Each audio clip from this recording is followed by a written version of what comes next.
方浩文上月初開始用社交平台 Threads， 不過佢喺 Threads 發文嘅風格就同 IG 係唔同，有時會留下一句算罷啦，咁又點啊？今日係白卡嘅世界之旅，略帶厭世，並且不似一般藝人會發文說話嘅模樣。有連登討論區嘅網民就出 post 話，方浩文個 Threads 都幾特別，裡面有不少人指佢2021年離婚同埋賣樓後失常，質疑佢似有情緒病、厭食症等等。佢居然拍片逐一回應。方浩文蹲喺草地上邊拍片，坦言冇諗過自己今日會上連登讀出標題後便大笑兩聲，然後開始覆留言。當有人話單親媽媽壓力大，佢就話我壓力大，其實我覺得單親係快樂啊，係愉快啊，最緊要我覺得快樂啊。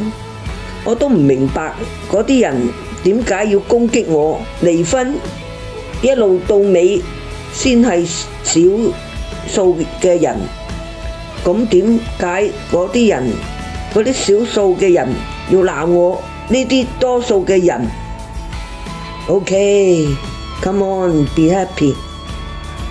佢去年擔任樓盤嘅代言人，並爆以564萬就購入咗旺角一個中層單位，並於被指自從佢買咗樓之後就失常。佢笑就話買咗樓之後失常，我都未收樓，所以未失常。有一個留言就問：見過麥美恩嗰個未啊？咦，即係麥美恩啫。更特別，常以短句嘅方式發文。方浩文就接下其中一個風都吹得起，食多啲嘢啦，唔該嘅留言，定話佢呢私人嚟㗎，風都吹得起，食多啲嘢唔該。唉，咦，佢係咪講我啊？我留言俾佢先，佢係咪講緊方浩文啊？麥美恩，如果你講緊我，你就同我單聲啦，我會回應你嘅，唔使喺 Threads 嗰度亂咁講。不過麥美恩其後就馬上澄清，唔係佢講，而係話自己喜歡以抗玲玲。此外，早傳佢曾經喺 Threads 發文，就話你 Which 都唔可以喺 Beach， 佢直言自己確係咁樣諗，透露喺 YouTube 上邊見到有些女士嘅訪問真係好 Beach， 令到佢受唔起。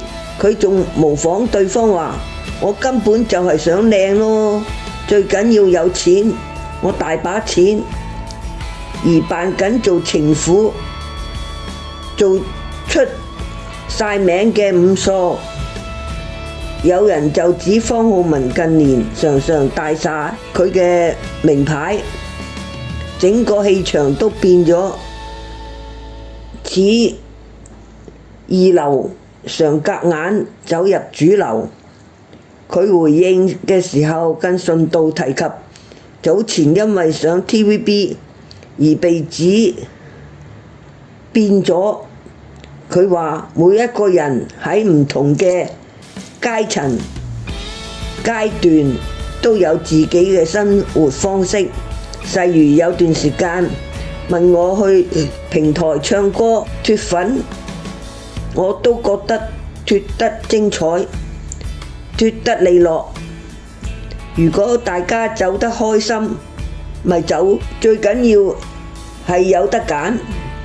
當有人話佢嘅新歌時書好難聽，歌詞又 MK， 佢卻表示我覺得好好聽。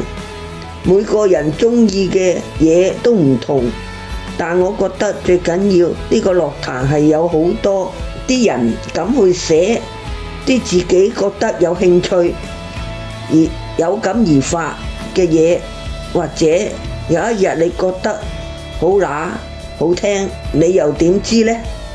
最後佢答完所有嘅問題後，就拋出一句：認真就係唔係 sad 啦，OK。